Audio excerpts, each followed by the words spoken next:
tem de filho do diabo mercenário atrás de púlpito hoje engravatado, de Bíblia na mão pregando, falando Jesus, Jesus. O que tem hoje é impressionante. Parece que Pedro estava assistindo uma televisão. Impressionante, inigualável essa revelação. Amém. Mateus 10, 24 diz: o pupilo não está acima do seu mentor, nem o escravo acima do seu amo. Basta ao discípulo ser como seu mestre e ao servo ser como seu senhor. Se chamaram de Beelzebu ao cabeça da casa, quanto mais aos membros da sua família. Entretanto, não os temais. Nada há escondido que não venha a ser revelado, nem oculto que não venha a se tornar conhecido. O que vos digo na escuridão, dizei-o à luz do dia, e o que se vos diz ao ouvido, proclamai-o do alto dos telhados. E não temais os que matam o corpo, mas não têm poder para matar a alma.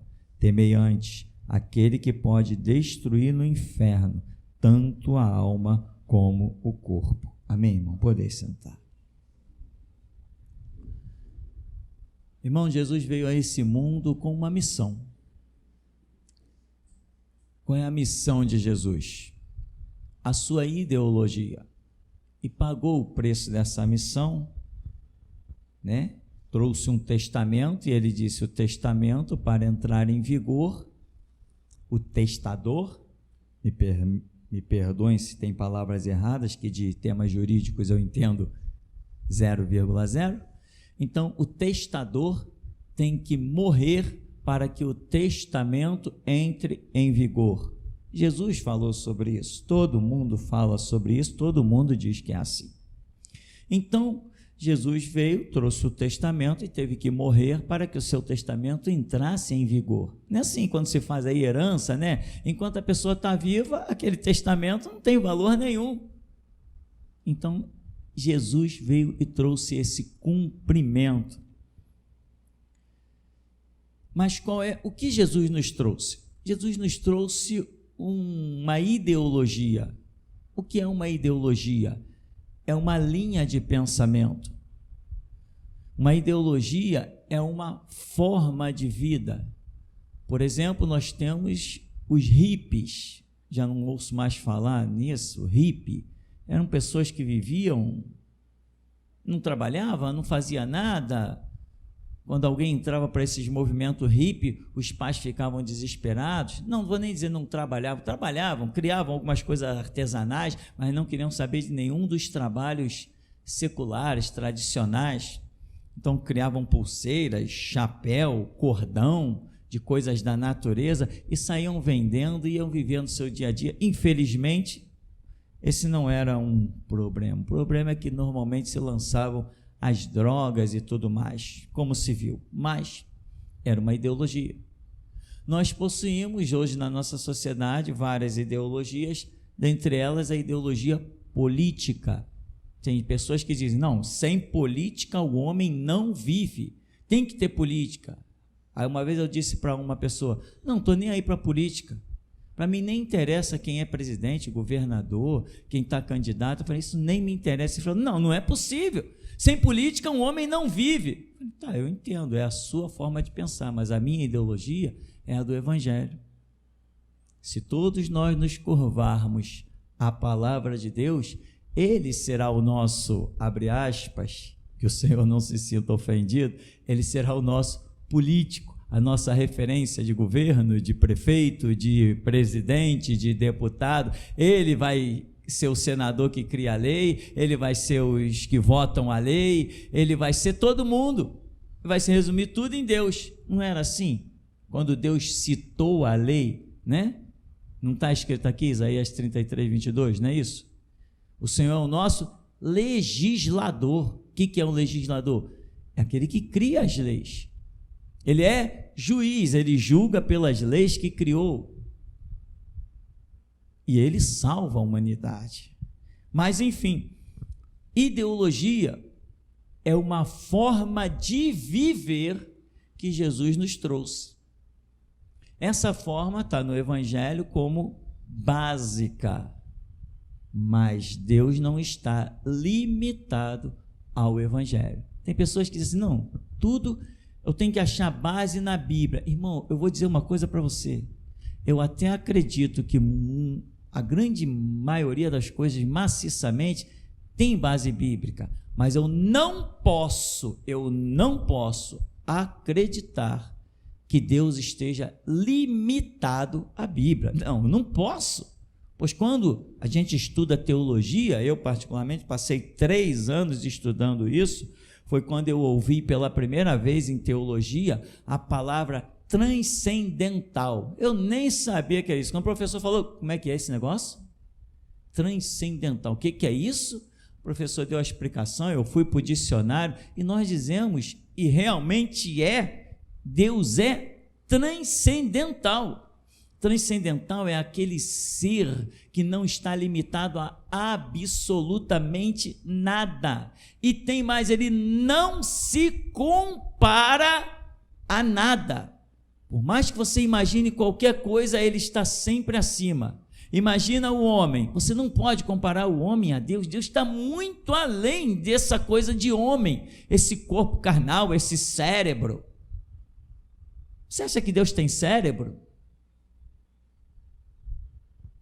Deus tem sangue? Deus respira oxigênio? Ou seja, Deus está muito além disso. Existe uma doutrina chamada panteísmo ou panteísmo de uma determinada organização que eles dizem, não, tudo é Deus.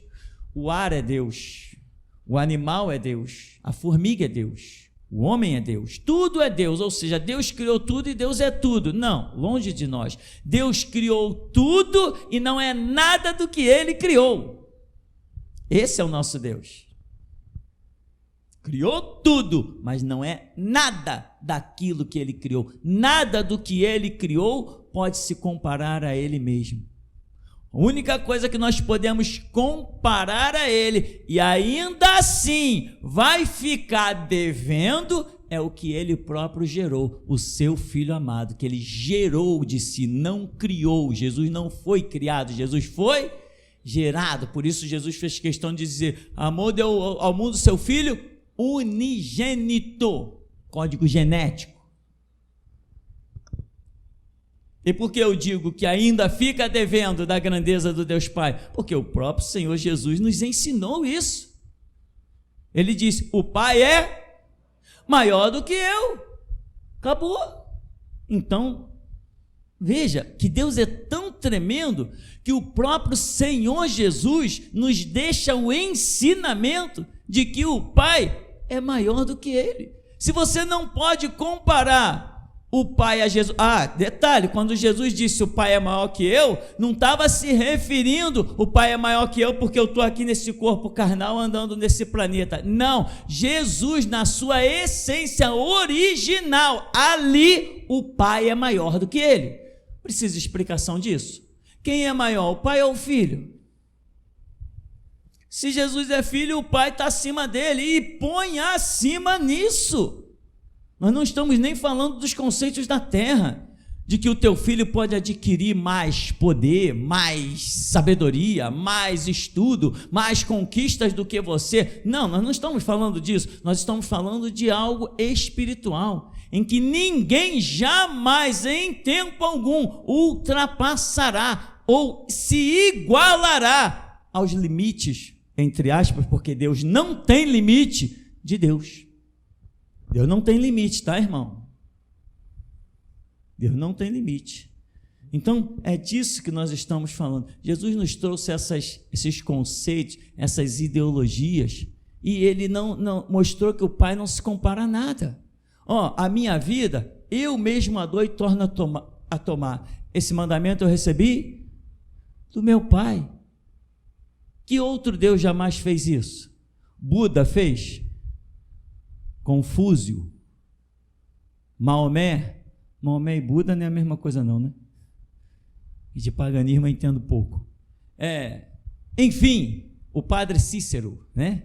Padre Cícero, lá do Nordeste, que dizem que faz milagre, ele tem poder para, pode dar a tua vida e depois tu mesmo toma. Tem poder? a Virgem Maria,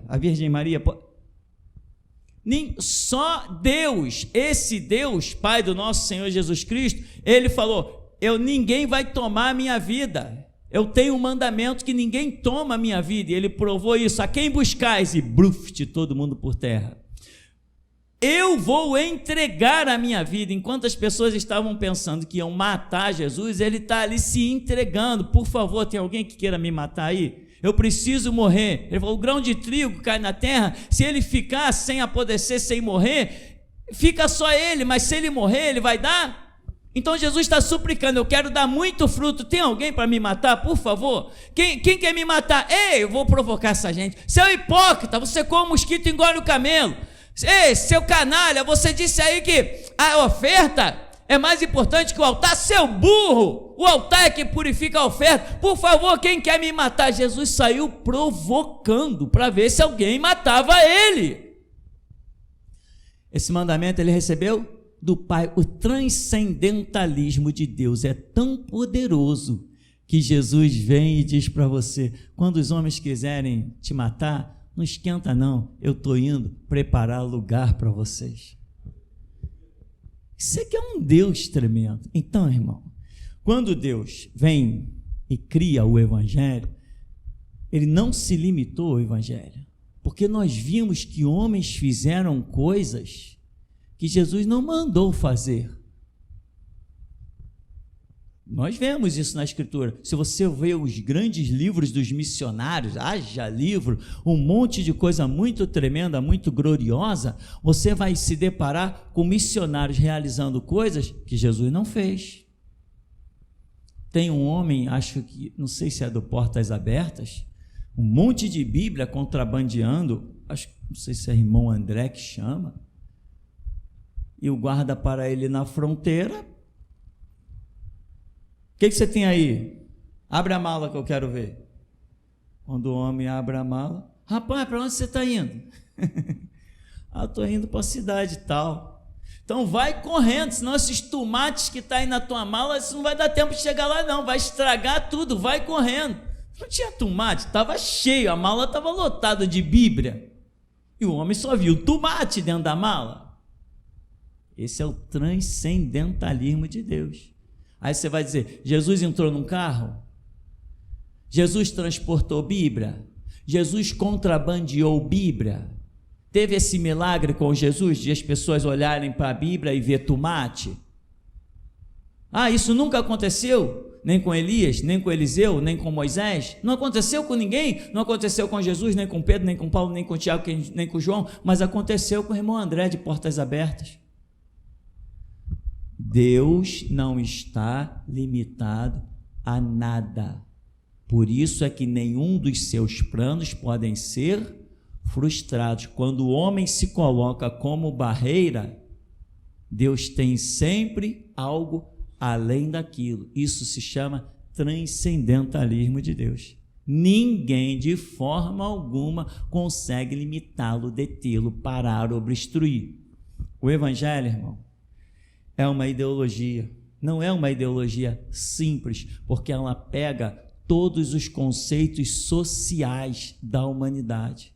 Nós temos os nossos conceitos trabalhistas, os nossos conceitos familiares, temos o nosso relacionamento com as possessões, com as coisas que nós conquistamos, construímos nessa sociedade, os nossos conceitos com o nosso carro, com a nossa casa, com os nossos filhos, com o vizinho, com o filho do vizinho. E o Evangelho é um complexo, uma ideologia complexa com todos esses pontos para nós nos conduzirmos com perfeição na vontade de Deus.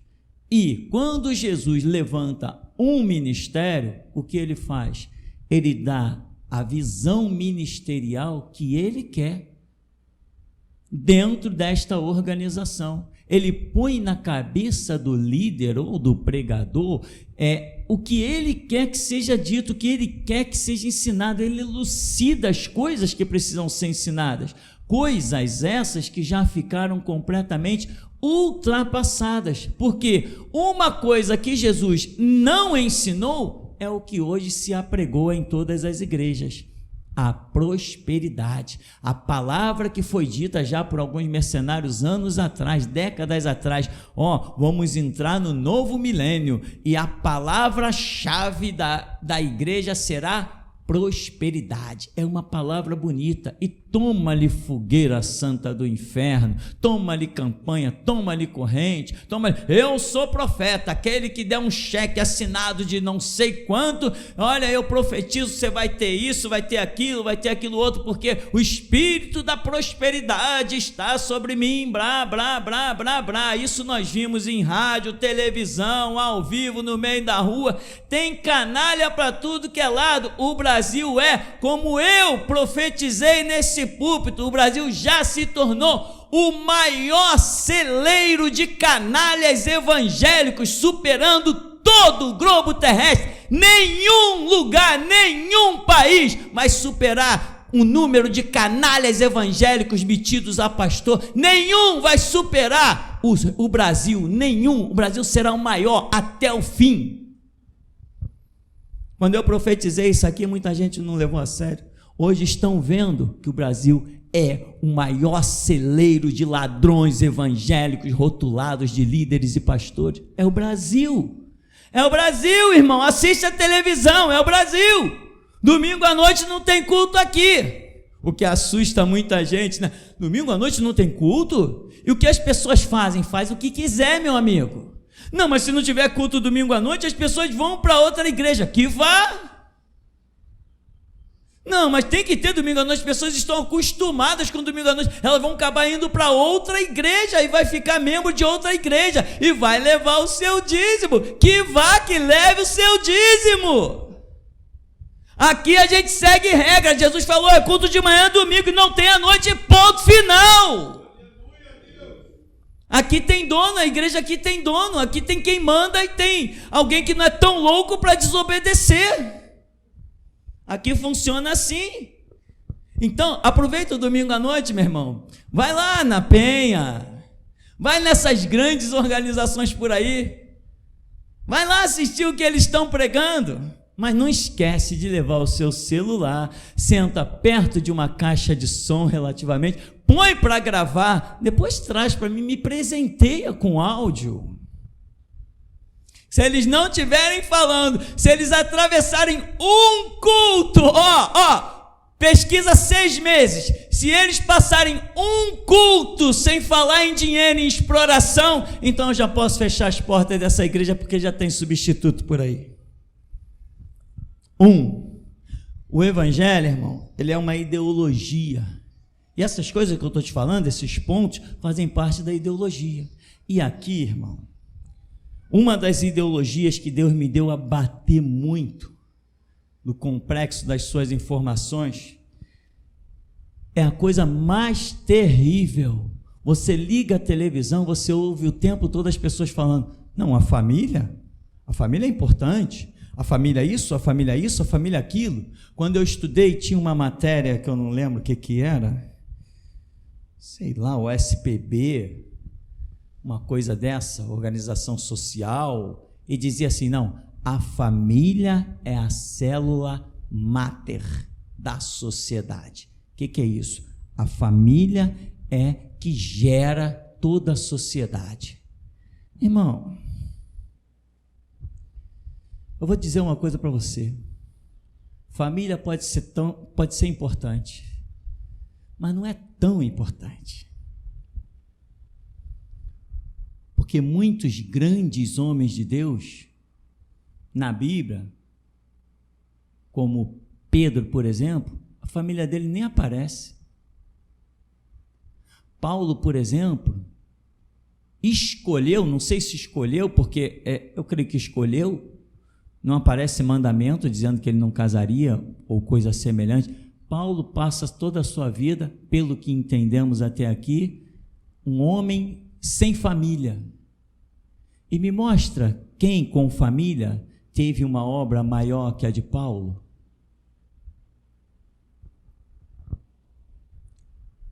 A família pode ter sua importância, mas Deus, que é transcendental, não se limitou à família. Esse ministério, uma das coisas que Jesus me deu a lembrar sempre da igreja, é que a minha família são os que fazem a vontade do meu Pai que está no céu. Deus tem um conceito de família, mas é um conceito de família diferente do que nós temos. Isso faz parte da ideologia do Evangelho. Se você fracassa neste ponto, está arriscado a sua vida se desmontar completamente. Você tem que estar preparado para seguir Jesus, mesmo que te falte o chão para pisar. E essa é a filosofia daqui desse ministério. Porque mesmo caído, irmão, eu vou te dizer uma coisa, eu posso ir para o inferno, mas eu falo aquilo que pode te colocar no céu. Quando Deus me mandou abrir mão da minha primeira família, falou que tinha outra. Então ele tinha um projeto de família. Mas o conceito que está na minha vida não está fundamentado em família. Eu já servia a Cristo e já desejava morrer para Ele muito antes do meu primeiro casamento. Eu não precisei de família para me fundamentar em Jesus Cristo. Eu não precisei de família para me apaixonar por Jesus. Eu não precisei de família para que Ele tivesse se manifestado a mim e dito: perdoados são os teus pecados, anda na minha presença, anda comigo e eu andarei contigo. Eu não precisei de família para isso. Quando eu me casei a primeira vez, eu já tinha aí 5 anos mais ou menos de evangelho, trabalhando para Jesus para tudo que é canto, e sempre aparecia um palhaço: e aí, Tupi, quando é que vai casar? Quando Jesus quiser. E você está correndo atrás? As pessoas estão vendo você com 30 anos e aí, está na hora de você casar. Não está na hora não, a hora de fazer as coisas é a hora que Jesus diz que é para fazer.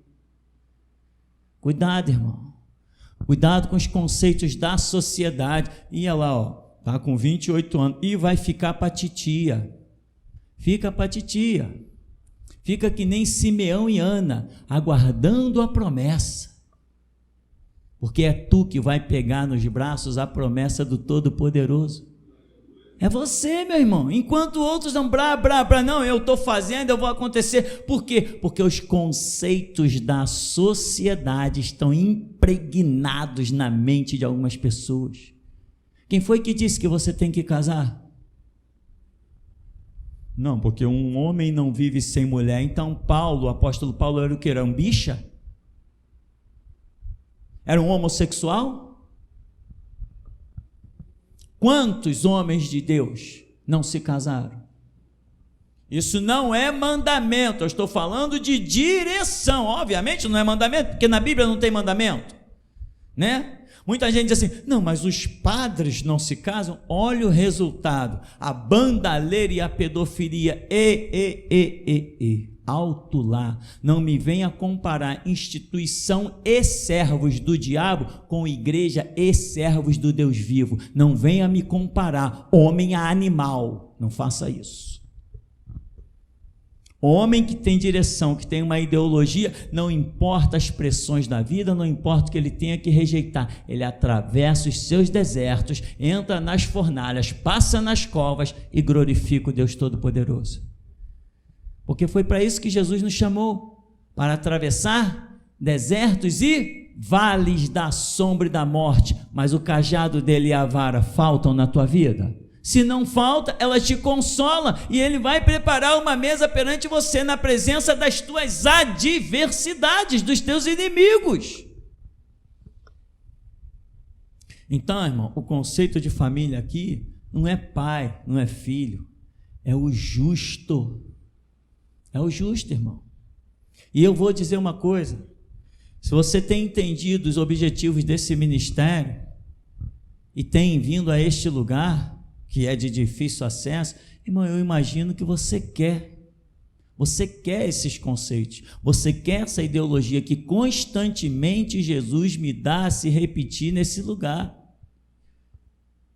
Então, se você quer, viva Agora, se você está ouvindo, e na hora que você precisa colocar em prática, você não coloca, você está louco. Você tem que ouvir, analisar, vai para o teu cantinho, ver o que o Espírito Santo te confirma, ver o que a palavra te revela, e na hora que você precisar viver aquilo e morrer por aquilo, é isso que tem que ser. Porque a mim não me interessam as tuas lágrimas. Me interessa que elas reguem o teu caminho para você chegar no céu.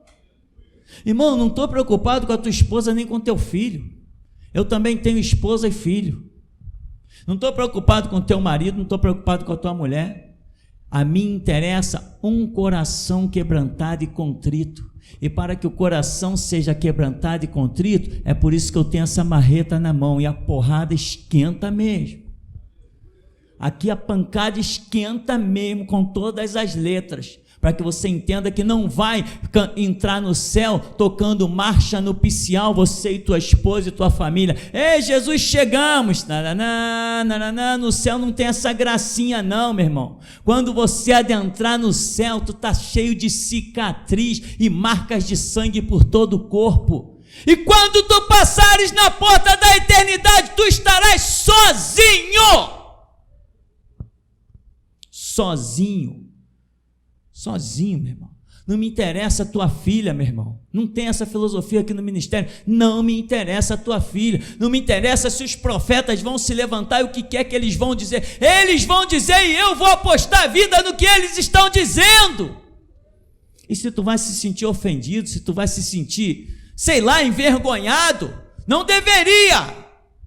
Porque a minha vida não tem nada a ver com a vida da minha esposa. A minha vida não tem nada a ver com a vida dos meus filhos. A minha vida não tem nada a ver com a vida dos meus pais. A porta da salvação é estreita. Sabe o que significa estreita? Passa um a um, porque Jesus examina um por um, não examina dois ao mesmo tempo. Ministério aqui, meu irmão, é pancada. Ministério aqui é essa loucura. Agora, eu estou dizendo que aqui não tem zelo por família, tem zelo pelo ser humano que quer seguir Jesus. Tá bom, se você tem aí alguma coisa que contradiga isso que eu disse, anota, e no final do culto vem conversar comigo e diga, esfrega na minha cara, pastor, aqui ó, você mentiu. Diga, mas não esqueça que Jesus falou, a minha família são os que fazem a vontade do meu Pai que está nos céus. Outra coisa, irmão, se você se sentir ofendido, eu peço para o irmão Josi e a Alessandra abrirem mais a porta para você sair. Outra coisa, aqui nós não somos amigos, nós somos irmãos no sangue de Jesus. Não quero amizade contigo, meu irmão. Não me interessa a tua amizade. Se tu envergonhar o nome de Jesus, eu nem olho mais para a tua cara. Eu quero nem mais te encontrar no meio da rua. Eu nem quero saber que você exista mais, a não ser naquele dia que Jesus diga assim, eu julguei aquele traste, eu quero olhar lá você morto, caído. Porque eu não sou teu amigo. Eu não sou teu amigo. Jesus Cristo disse assim, ide por todo mundo, pregai o evangelho, ide por todo mundo e fazei discípulos. Eu não sou teu amigo. Nós dois somos discípulos de Cristo Jesus na remissão do seu sangue. Eu não sou amigo de ninguém. Amigo, sabe o que é o amigo? Aquele que ajuda mesmo quando o cara está no erro. Eu não vou te ajudar no teu erro.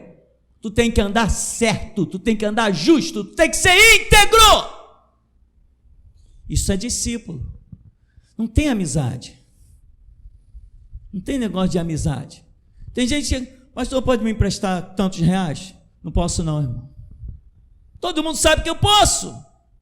Mas não posso não. Por que não posso não? Porque não é só o meu querer, é o prumo da palavra que tem que sintonizar, se conectar. Eu e você, se tu está fora do prumo da palavra, nem vem estender a mão para mim. Eu não sou teu amigo. O ministério só ajuda os discípulos de Jesus. Te conserta, te enquadra e receba da vida.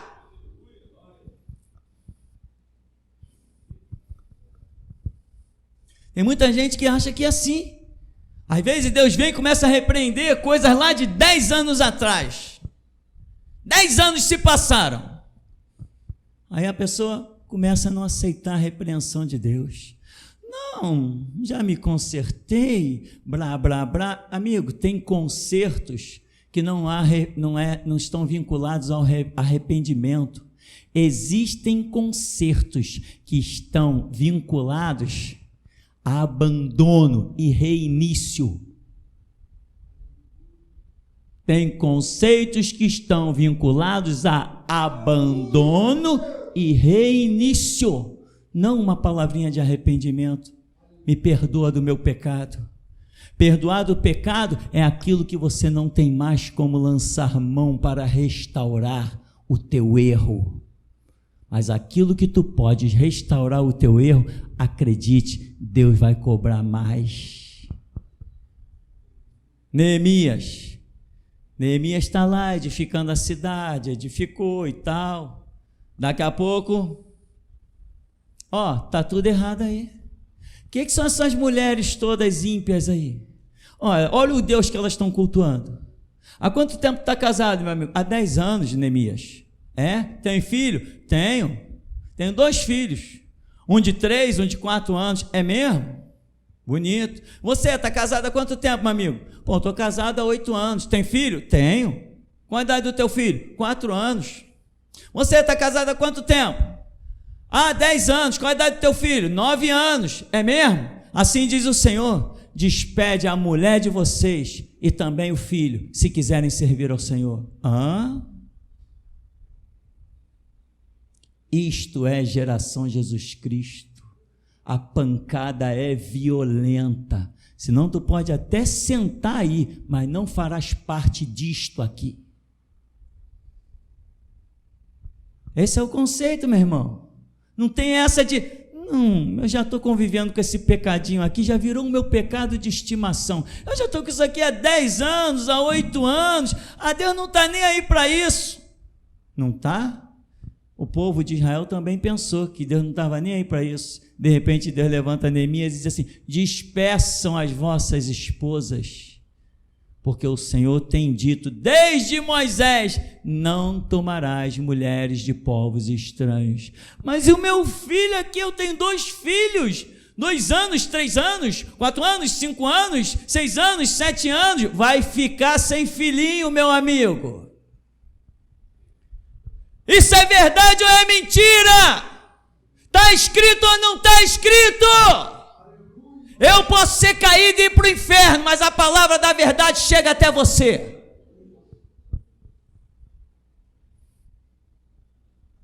Não tem essa, meu irmão. Isso é geração Jesus Cristo. Tem uma ideologia e nós prezamos por ela a custo da própria vida. Falar a verdade tem preço alto. Toda hora é um carro arranhado, toda hora é um pneu furado, toda hora é uma pichação na porta, uma pedra no telhado. E daí? Daqui a 50 anos vai fazer diferença para quem? Para mim? Vai! Cada pedra que é atirada, meu irmão, na minha árvore é um galardão a mais na minha história. Agora, podem incendiar os meus bens, eu quero ver conter a minha língua. Outra coisa, irmão, que faz parte da ideologia do Evangelho, aqui é o seguinte: casamento, não. Servos, sim. O casal pode ser servo e vamos embora. Mas dizer que o casamento está acima do serviço a Jesus, um casamento está acima da visão ministerial, está acima da Bíblia. E outra coisa importante, irmão. Jesus nem sempre pede para você abrir mão daquilo que você considera que não, isso aqui realmente é erro, Jesus está pedindo que eu abra a mão. Não, às vezes Jesus pede para você abrir mão do que está tudo certo, pelo menos certo na sua visão. Mas quem é o onisciente? Quem é o onipotente? Quem é o transcendental? Quem é que conhece o futuro? Então, o que está certo hoje para você, para aquele que sabe todas as coisas, ele está olhando o amanhã e ele não quer esse certo mais na sua vida, porque ele sabe que esse certo vai virar um errado. Ou quem sabe se esse certo não veio errado e você nem percebeu. Não interessam os teus desejos, interessa o que Deus te manda realizar. O verdadeiro homem de Deus, eu criei essa frase, mais ou menos isso, não sei como eu organizei ela lá nos meus arquivos. O verdadeiro homem de Deus é aquele que está pronto para fazer aquilo que não lhe agrada. Esse é o verdadeiro homem de Deus.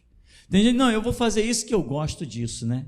Não, Deus vai te chamar para fazer coisas que você não gosta, mas que Ele precisa de alguém que realize.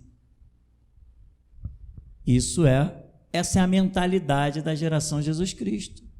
Então, num domingo desse, olha que sol bonito, você poderia estar na praia, sei lá, no futebol, na piscina, no clube, em qualquer canto, descansando na tua casa, assistindo internet, YouTube, sei lá o que, fazendo qualquer coisa, deixando o tempo passar. Você veio para cá? Se você veio para cá, meu irmão, deve ser porque você quer ouvir alguma coisa que te mova as estruturas. E eu te digo uma coisa, sabe o que move as nossas estruturas?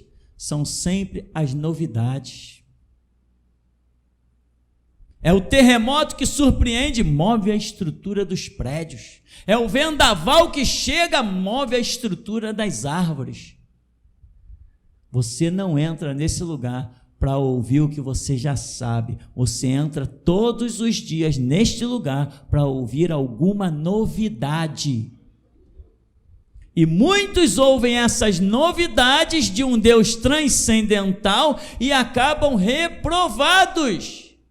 Mas é justamente a novidade que vai te levar a patamares, níveis superiores.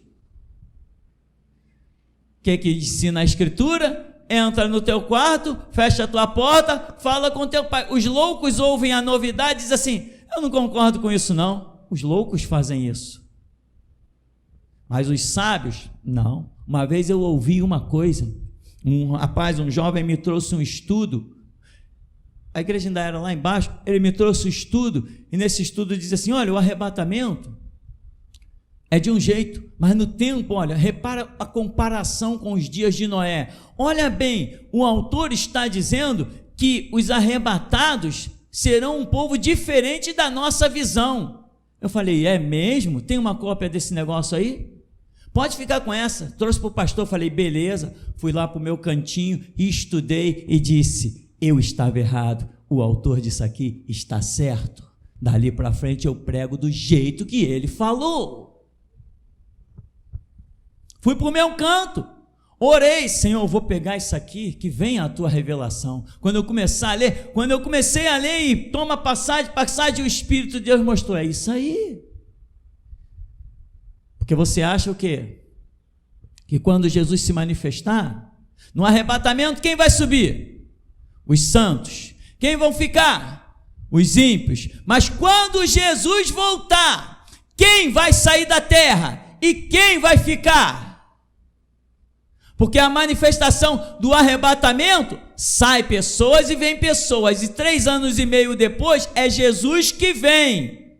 Arrebatamento, a igreja foi.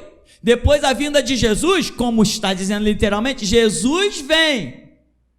Nessa vinda de Jesus, vai morrer gente, não vai? Não vai estar havendo a terceira guerra mundial, a chamada guerra do Armagedon? Não diz a Bíblia que o sangue dos exércitos vai chegar ao freio dos cavalos? Não diz a Bíblia que demorará 7 anos para enterrarem os seus mortos? Os que morrem subentende que são os que saem da terra, mas vai ter um povo, nações que vão ficar. Quem é que vai sair? Quem é que vai ficar? Na manifestação de Jesus, quando vier para implantar o milênio. Essa visão eu tinha errado. Recebi uma informação contrária, fui orar, fui estudar e hoje eu tenho a visão correta. O camarada que fez o estudo, que eu nem sei quem é, ele estava correto e eu estava errado.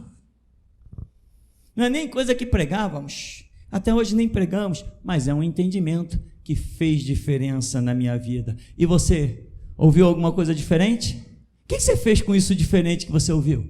Jogou no lixo porque você é o sábio, né? Você não precisa ouvir nada, você é inteligente. Você sabe chegar ali e analisar os fatos e analisar tudo. É mesmo? Mais que eu? A mim Jesus revelou uma vez através de um profeta e disse assim: você tem muita inteligência.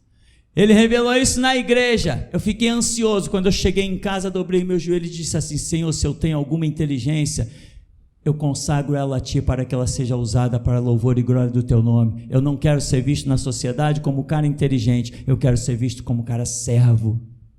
E você? Você é inteligente? Você é sábio? Mais que eu. Vai comer peixe, irmão. Vai comer ovos. Para você realmente botar essa cabeça para funcionar e entender que a verdade não está limitada ao seu cérebro, nem aos seus sentimentos. Verdade é um negócio que está fora, é externo a você. Por isso Jesus disse: você precisa conhecer a verdade e ela te libertará. Te libertou de alguma algema, de alguma cadeia, de algum grilhão? Não, quando a verdade penetra, e ela penetra uma gota a cada dia, ela te liberta dos conceitos internos, das tuas prisões internas. É isso que a verdade faz contigo. Mas e aí, você ouve a verdade? Você ouve coisas transcendentais, você ouve coisas que não está acostumado, você ouve novidades. Eu vou perguntar de novo: o que você faz com as coisas que são novas e das quais você discorda? O que você faz com isso? Teve profecias aqui no ministério, meu irmão, que Deus chamou prostituta, adúltera, e teve gente no meio da congregação que disse assim: isso não é Deus não. Ah, você deveria ter ido orar primeiro. Quem és tu para dizer o que Deus vai falar ou não? Mandas tu na boca de Deus por acaso? Ou ele só fala o que te agrada? Por acaso Jesus não se levantou na nação considerada santa, no solo de Israel, e disse: bando de vagabundos, canalhas, hipócritas, vocês percorrem a terra e o mar, faz um discípulo, depois esse discípulo vira 2 vezes mais filho do inferno, pior do que vocês. E aí, irmão, o que você faz com o que você ouve de novidade? O que você faz com aquilo que você não entende? O que você faz com aquilo que você não compreende? Você, com a sua mente eloquente, julga o que é certo e o que é errado? Se tu tivesses capacidade para julgar o que é certo e o que é errado, sabe onde tu estarias? No trono de Deus, expulsando ele de lá. Põe-te no teu lugar de servo. Servo não pensa, servo ora. Servo não age, servo obedece. Põe-te no teu lugar, irmão. Outra coisa que é a atual filosofia mais forte desse ministério, para nós encerrarmos, irmão, é o que está escrito aqui, ó: ensinando a morrer por Jesus Cristo. Os ensinamentos deste lugar são para que você fique firme, deixando o teu couro na estrada, para que tu te juntes aos mártires debaixo do altar. Essa é a visão do ministério. Sai no domingo à noite, junta aí uma turma, ou vai sozinho, vai procurando pelas igrejas, alguma igreja que falar em morrer por Cristo, em dar a vida pelo Evangelho, alguma igreja que falar que o número dos mártires debaixo do altar ainda precisam ser completados, que serão nessa era, alguma que falar, traz para mim, esfrega na minha cara e diz aqui: pastor, tu é mentiroso, você não é o único que fala essas coisas, esfrega na minha cara, pois eu digo, eu sou o único que fala isso, porque somente sobre mim está a unção que instituiu na terra o caminho para o sangue dos mártires. Sou o único, não tem outro não. Tu quer prosperidade? Quer riqueza? Conquista isso no céu. Como? Morrendo aqui na terra por Jesus. Ser fiel até quando? Até a morte, dar-te-ei a coroa da vida. Ela te interessa, a coroa da vida? A coroa da vida tem preço de confissão, testemunha, martírio, em o nome do Senhor Jesus. A coroa da vida tem preço, não é para qualquer um, não é para palhaços dentro da igreja, meu irmão. E aí, outros pastores usam a linguagem que eu uso: canalha, safado, hipócrita, prostituta, vagabunda, vadia. Outros pastores usam essa linguagem. Sabe por que não? Porque eu sou Elias, o último. Você está aqui para quê, meu irmão? Você está aqui, Jesus te trouxe aqui, porque Ele quer acrescentar na sua vida a coragem para morrer por Ele. Vós sois os meus mártires, diz a Escritura. Estou mentindo? Estou mentindo, irmão? Estou mentindo? Pega o texto bíblico, pega a tua revelação na tua oração, pega qualquer coisa e traz aqui.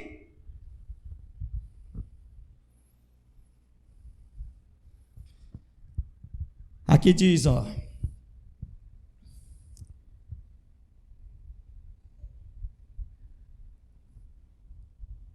Já passou tanta folha aqui, e o vento batendo, irmão, que eu já nem sei mais onde é que nós estávamos.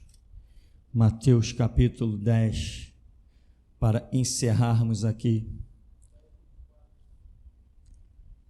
No verso 27, Jesus diz assim: o que vos digo na escuridão, dizei-o à luz do dia, e o que se vos diz ao ouvido, proclamai-o do alto dos telhados. Você sabe o que é essa glória dessa palavra?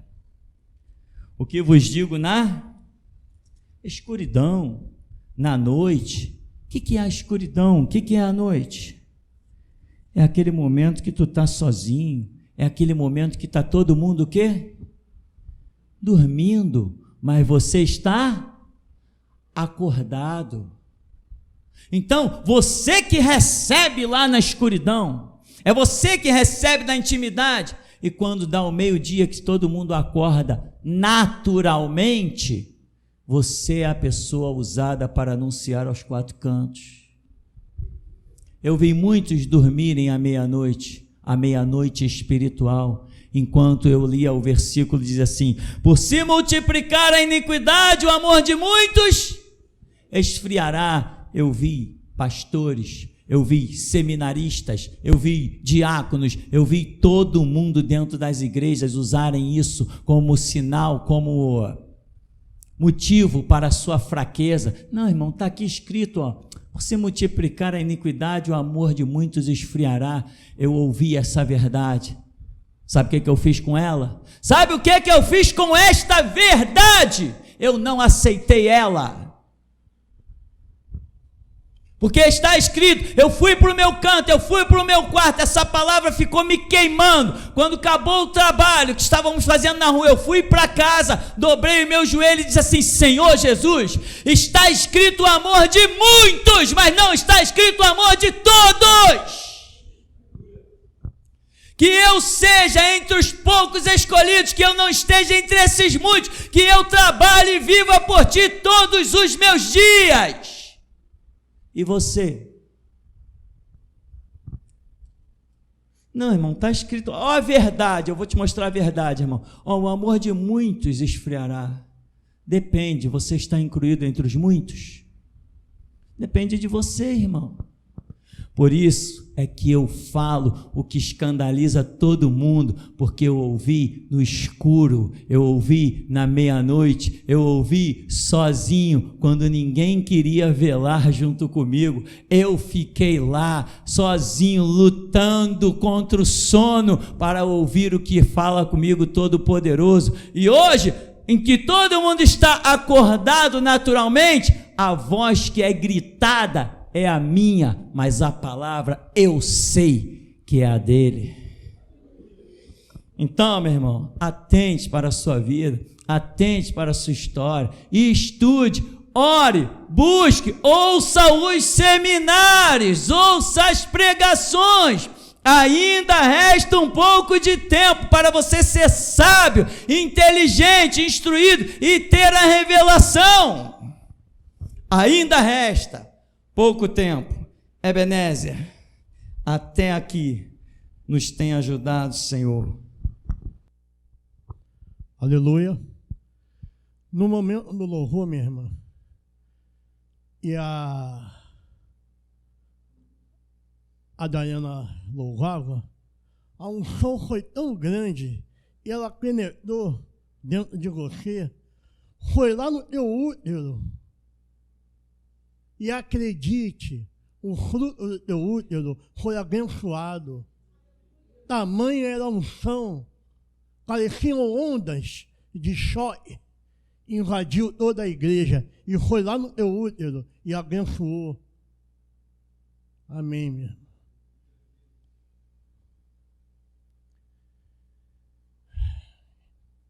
Irmão Cícero,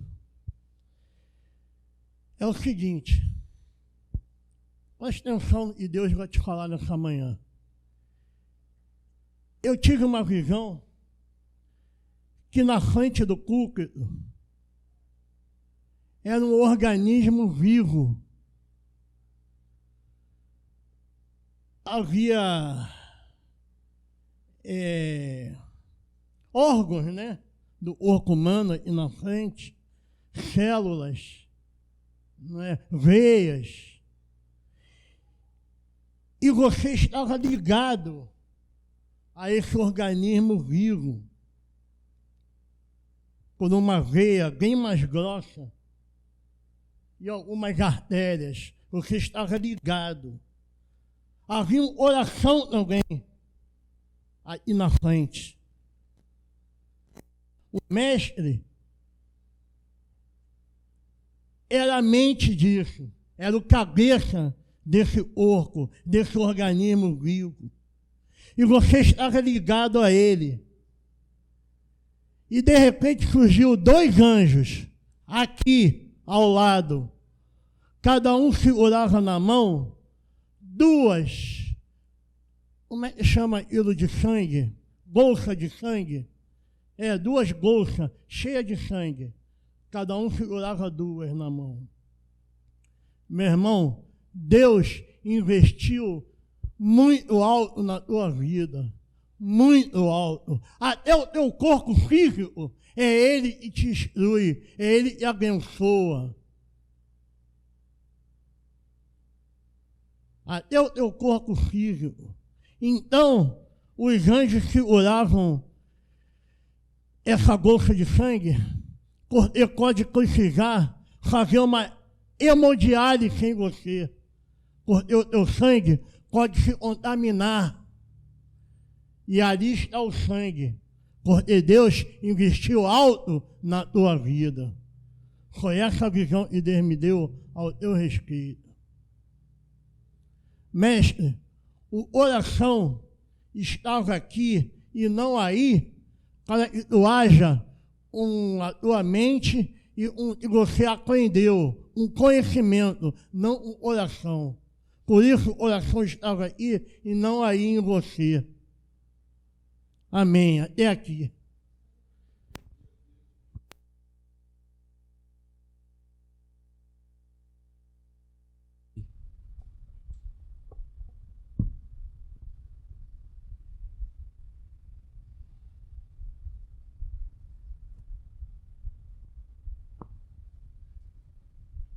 Amém. A paz, igreja. Mestre, no momento da oração, eu vi se formar aqui um castiçal. Ele vinha se formando e em cima desse castiçal, eu não sei se eu consigo explicar, saía como se fosse aqueles, quando a pessoa acende uma vela de aniversário, aquela coisa brilhosa, e saía aquilo como se explodisse nesse castiçal, e esse castiçal era entregue ao Senhor. Era um castiçal em festa, foi isso que eu entendi, mestre. Amém. ainda no momento que o Senhor estava orando e enaltecendo ao nosso Deus, eu via, mestre, descer do céu 12 estrelas. E essas 12 estrelas, elas entraram ao Senhor pela cabeça. Então eu via uma estrela maior se posicionar na frente do Senhor, aqui na frente do púlpito, e ela começava a brilhar. E quando eu olhava para o Senhor, o rosto estava completamente transfigurado, mestre. Essa visão eu achei uma coisa muito tremenda e forte de ver, porque ela brilhava, a estrela brilhava, e o momento que o Senhor enaltecia a Deus e falava, enaltecia, engrandecia o nome do Senhor, essa estrela ela brilhava cada vez mais na frente do Senhor. E o semblante do Senhor ficava completamente transfigurado. Amém. Eu tive uma visão com o irmão Tiago, eu não sei se vou conseguir explicar. Eu via ele sentado diante de um computador.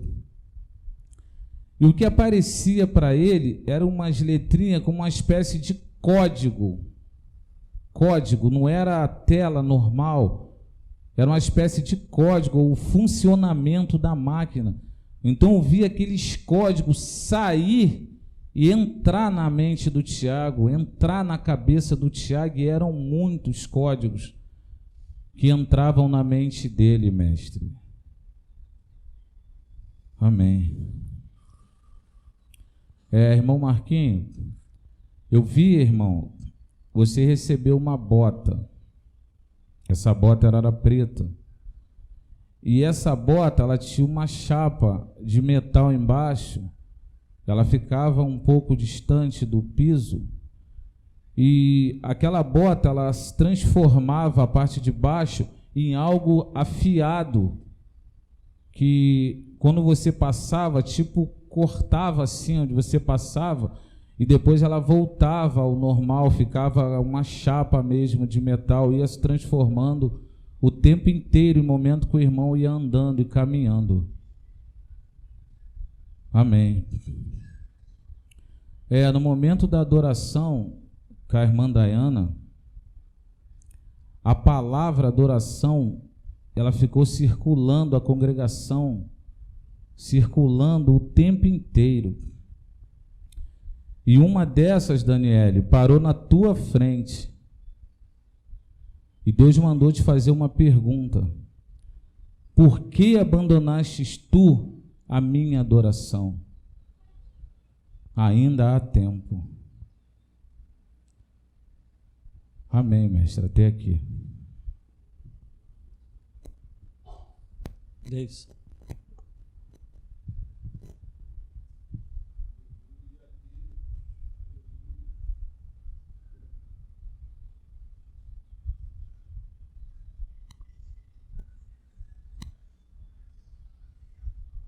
A paz, igreja.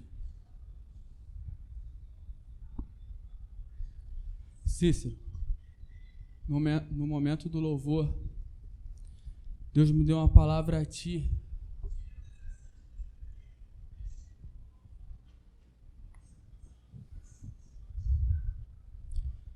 Eu, o Deus da geração Jesus Cristo, não aceito que você titubeie em dois pensamentos.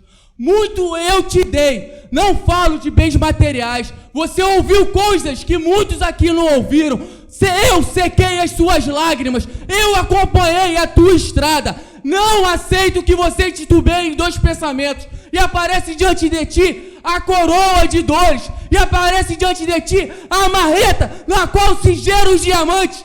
Tome uma atitude, escolha um caminho. Assim diz o Deus da geração Jesus Cristo.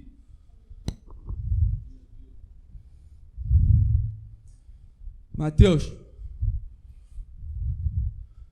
eu te vejo no espiritual, você com uma luz, mas cerca diante de ti, como dando uma volta, uma fumaça preta. E assim diz o Deus da geração Jesus Cristo. Essa fumaça preta são palavras maldicentes que são direcionadas a ti. O Deus da geração Jesus Cristo manda te dar resposta às suas orações. Queres sentir aquilo que você sentia quando eu permiti você adentrar ao meu templo, não norteie a sua vida por dúvidas. Não norteie a sua vida por dúvidas. Seja apenas ovelha.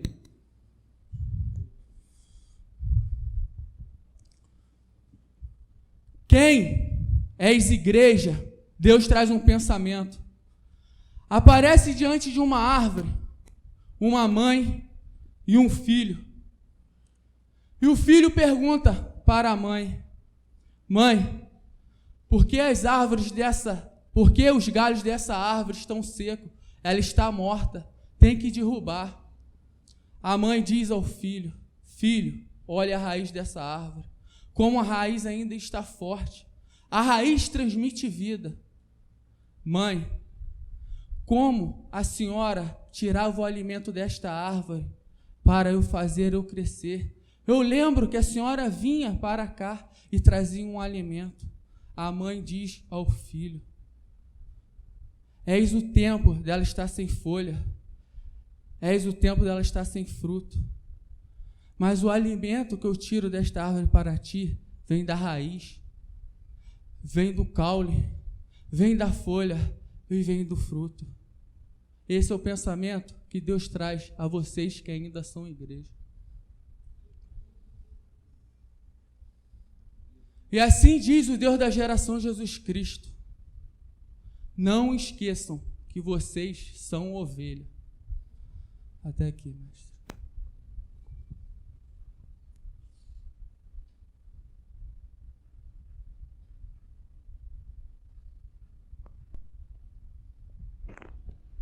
No momento do primeiro louvor, antes dos comentários, e daí o senhor adentrou o comentário, e eu não sei se o senhor estava ainda tocando, mas eu tive uma visão que foi inclusive auditiva. Essa visão foi incrível.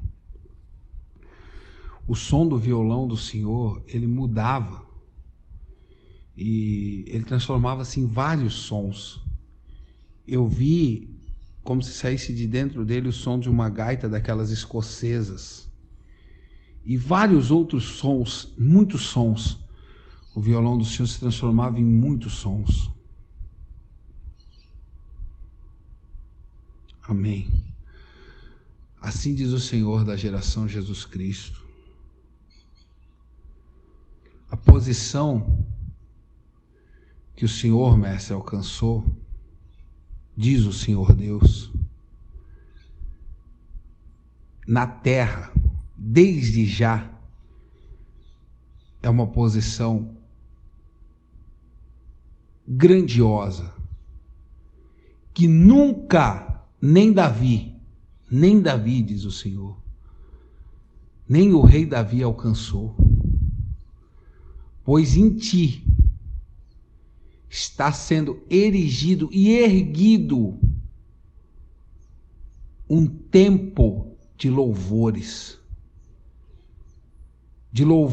tal como nunca se viu, louvores que serão cantados no milênio. Assim diz o Senhor da geração Jesus Cristo. Eu tive uma visão. Eu vi uma mulher, e os cabelos dessa mulher eram muito grandes, muito grandes.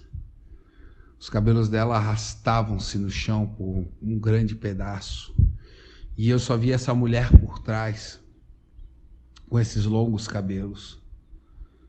Seus cabelos eram até um pouco brancos, estavam sujos de arrastar no chão. Então eu, por cima dessa visão, via esses cabelos dessa mulher, e eu vi o Paulo Sérgio, e eu vi uma turma atrás dele, e ele tinha uma ampulheta que ficava no chão, e ele lutava com essa ampulheta, ele virava ela e a areia não virava, a areia continuava no mesmo lugar. Ele sacudia essa ampulheta e tentava virar de novo e a areia continuava no mesmo lugar. A areia não descia, essa ampulheta não se virava para aquela areia descer. Assim diz o Senhor, no dia de hoje,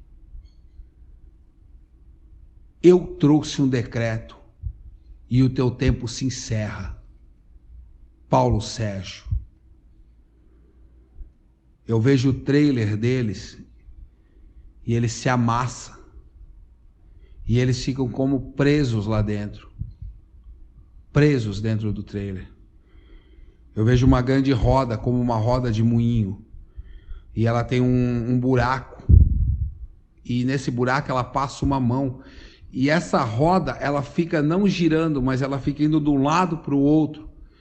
E ali onde está esse buraco, ela dá exatamente na caixa registradora onde está o dinheiro, e alguém tenta enfiar a mão, eu não vejo quem é, e ela bate, ela chega a esmagar a mão e a pessoa não consegue retirar o dinheiro e fica nessa luta. Amém. Assim diz o Senhor da geração Jesus Cristo. Muitos dizem: eu não preciso deste local, eu não preciso desse sacerdócio, eu não preciso das profecias deste Deus, cujo nome é o Deus da geração Jesus Cristo. Pois eu, o Deus da geração Jesus Cristo, digo a vós que ainda me ouvis. Por que ainda os seus ouvidos estão ligados em mim, ligados no meu servo? Hipócritas malditos, assim como foi Lúcifer, vocês invejam aqueles que ainda estão na minha glória. E digo a outros que aí dentro estão, brevemente ficarão nessa situação, pois nunca me deram ouvidos. E eu, o Deus da geração Jesus Cristo, digo: já estou cansado de falar para ouvidos que não me ouvem. Pois bem, digo eu, o Senhor da geração Jesus Cristo, o vosso dinheiro que vocês botam dentro da caixa da minha caixa, da minha casa, não me serve para nada. Esfregarei o vosso próprio sustento na vossa cara. Farei vocês viverem uma tribulação tal como nunca se viu. Farei que o vosso dinheiro não dê para passar um mês, porque vocês afrontam aquilo que não se pode afrontar. Maldito seja o que se retirar desse lugar, maldito seja o que se levantou contra um dos pequeninos. Brevemente visitarei um por um de vocês que retiraram tudo o que eu tinha posto dentro de vocês e ousaram se levantar contra mim, diz o Senhor da geração Jesus Cristo. Brevemente visitarei os vossos lares e verei se a contenda entre mim e vós será a última da vossa vida, pois eu deixarei penar alguns e outros eu mesmo, diz o Senhor, matarei.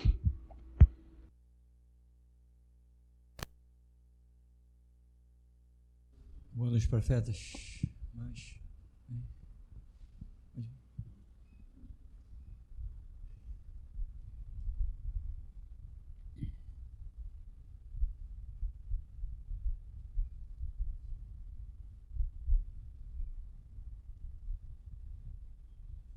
Amém. Mestre, ainda durante a palavra, especificamente antes do Senhor dizer vai comer peixe e comer ovos, eu achei impressionante que eu estava anotando a profecia e o Senhor falou de ovos, e Deus tinha me dado visão que em algumas dessas cadeiras vazias eu via ser colocado ovos, e esses ovos começavam a rachar, mas ficavam na cadeira ainda rachado. Eles iam rachando e ali a visão cessava. Agora, quando o irmão Rômulo estava profetizando, eu vi alguns que daqui saíram. Eles oravam, choravam. Então eu via um anjo babando, desdentado, corcunda, mas bem corcunda, um anjo muito feio mesmo. Ele tinha uma toalha preta na mão, ele se aproximava dessas pessoas e secavam as suas lágrimas. E esse anjo era um anjo caído, era um demônio. E esse demônio que enxugava as lágrimas dessas pessoas. E ali essa visão cessava, mestre. Amém.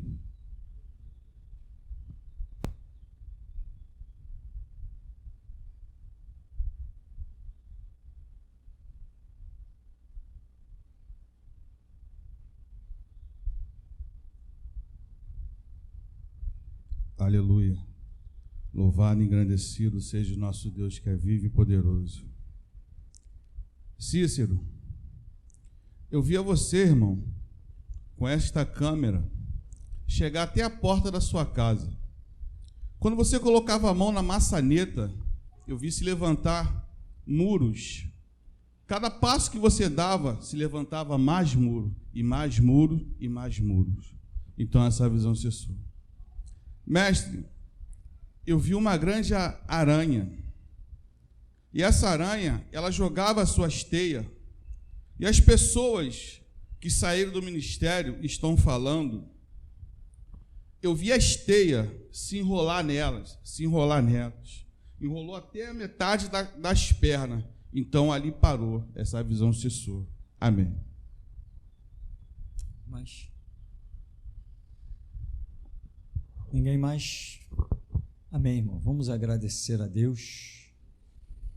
Não esqueça. Mateus 6,6. Há um coração quebrantado e contrito, o Senhor não despreza. Pega o teu coração quebrantado, desejoso da verdade. Não a tua, não a minha, mas a de Deus. E entra no teu quarto, fecha a tua porta, fala com teu pai. Porque mais décadas vão passar e eu vou continuar aqui pregando, desafiando armas, desafiando o sistema. E cada dia mais que olharem para a geração Jesus Cristo, verão cada vez maiores as obras de Deus através deste lugar. Deus bendito, Deus eterno, Deus glorioso, nós que aqui estamos buscando entendimento, força, fé, para morrer por Ti. É isso que viemos buscar, é isso que eu vim buscar aqui hoje, Senhor. Mais força, Deus, mais graça. Que a nossa língua, Senhor, seja realmente, Deus, não apenas de um destro escritor, mas o punhal que penetra os corações, Deus. Assim seja a nossa língua, Deus. Levanta a tua justiça através da nossa língua, Deus. Através da mensagem que tu tens sobre a terra. Incendeia, Deus, o mundo com as palavras que procedem do teu trono. Porque tu tens na terra, Deus, porta-vozes, embaixadores, para anunciar a vontade e as virtudes do reino vindouro, Deus. Tu podes falar na terra, Deus. Então usa as tuas palavras, Deus. Tu podes falar na terra, Deus. Olha para os teus valentes. Tu que contempla corações. Fortifica o que te pede força. Revela a verdade ao que te pede entendimento. Ao que diz nessa hora, dá uma chance, Senhor. Ao que diz nessa hora, Deus me ajuda. Ao que diz nessa hora, Deus, quero voltar ao primeiro amor. Glorifica o teu nome, ó santo e majestoso.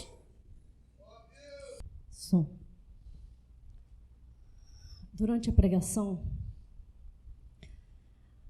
No momento que se mais falava em família, eu vi o Rafael, ele estava sentado, ele balançava a cabeça assim, discordando, e dizia assim, absurdo. E Deus te faz uma pergunta, Rafael. Se a palavra não te serve, por que ainda ouve? Aqui não tem palhaço. Tu não arma para Deus. Amém, irmãos? Tem algo, irmão?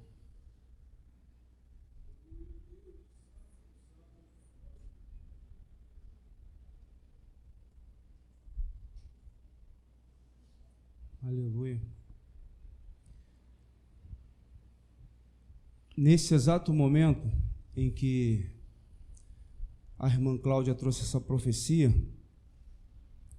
e falava do Rafael, eu vi direcionado uma espada e ela girava como se fosse lançada sem auxílio de mão, e exatamente ela pegou na fronte, na testa do Rafael.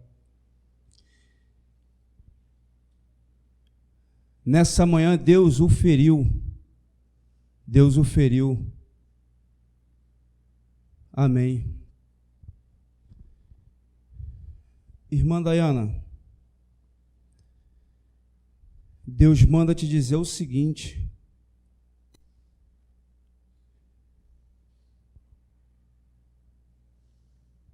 essa é a palavra de Deus. Eu farei, eu cumprirei tudo aquilo que eu tenho dito.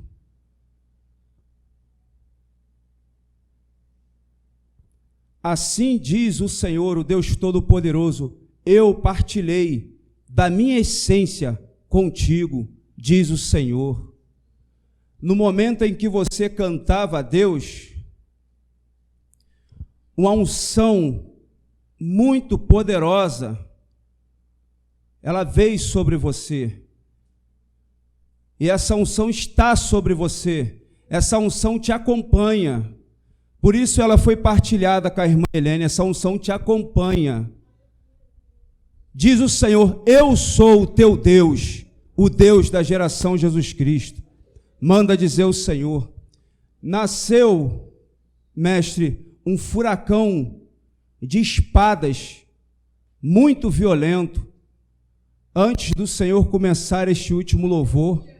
E esse furacão começou a girar, ele começou do púlpito e ele passeou sobre toda a igreja. Eram muitas espadas, muitas espadas. O louvor da terra está com o Senhor. O louvor da terra está com o Senhor. Tu és o ministro de Deus. No momento em que o irmão Rômulo falava acerca do louvor, a terra foi coberta, foi tomada pela uma unção, e ela vinha em ondas e tomava toda a terra. O louvor está com o Senhor. Tu és o ministro de Deus na terra. Manda te dizer o Senhor mais uma vez. Te diz o teu Senhor nesta manhã. Diz o Senhor neste momento: igreja, aguarde o que eu vou fazer, manda dizer o Senhor. Aguarde o que eu vou fazer, manda dizer o Senhor. Manda dizer o Senhor: ninguém sai deste lugar. Eu é que expulso. Ninguém me afronta, diz o Senhor. Olha, igreja, diz o Senhor: aguarde o que eu vou fazer. Eu pisarei a terra dos mortais e cobrarei face a face, um a um, manda dizer o Senhor.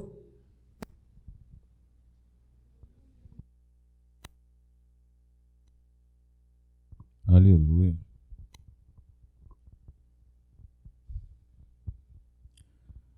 Daniela e Rafael, eu vejo as pernas de vocês tremerem muito. E elas tremem muito. E assim diz o Senhor, irmãos: se vocês não atentarem para o que esse púlpito está dizendo a vós, vós não suportarão, diz o Senhor.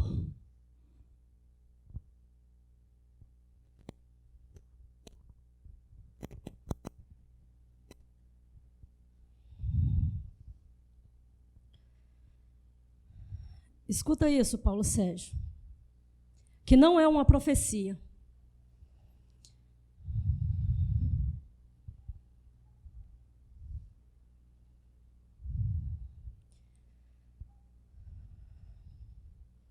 Se tudo o que é dito nesse lugar é mentira, por que esforça tanto para provar o contrário?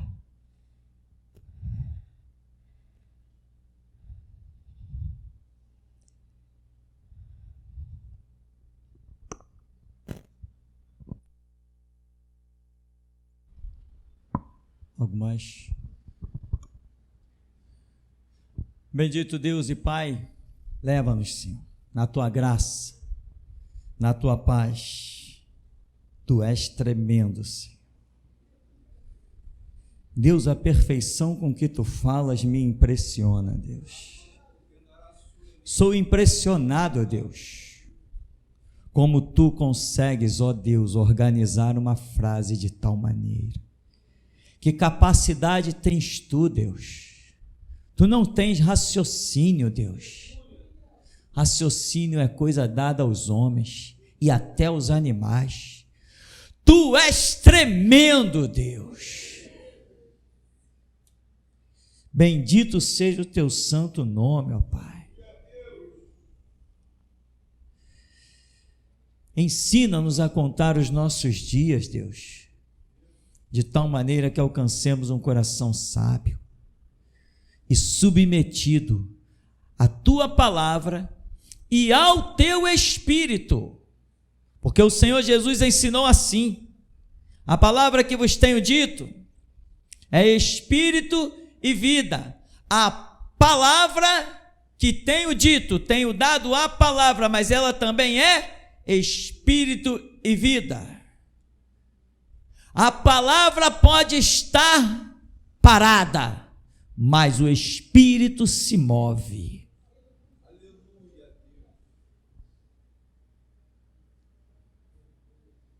Ele é o tradutor da palavra.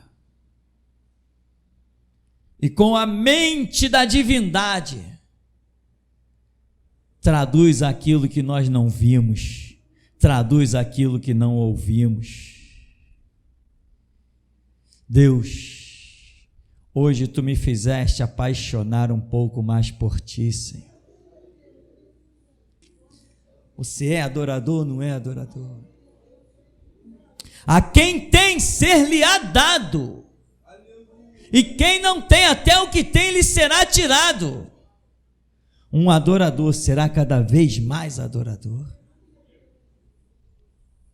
Um sábio será cada vez mais sábio. Um verdadeiro será cada vez mais verdadeiro. Um justo cada vez mais justo. Quem é sujo, suje-se ainda mais. Mas quem é santo, seja santificado ainda. Aleluia. Leva-nos na Tua graça, Deus, na Tua paz. Pois nós lutamos, oramos e cuidamos que somos os Teus últimos guerreiros. Jesus, nós que por Ti daremos a vida, Te saudamos. Aleluia. Vamos em nome de Jesus.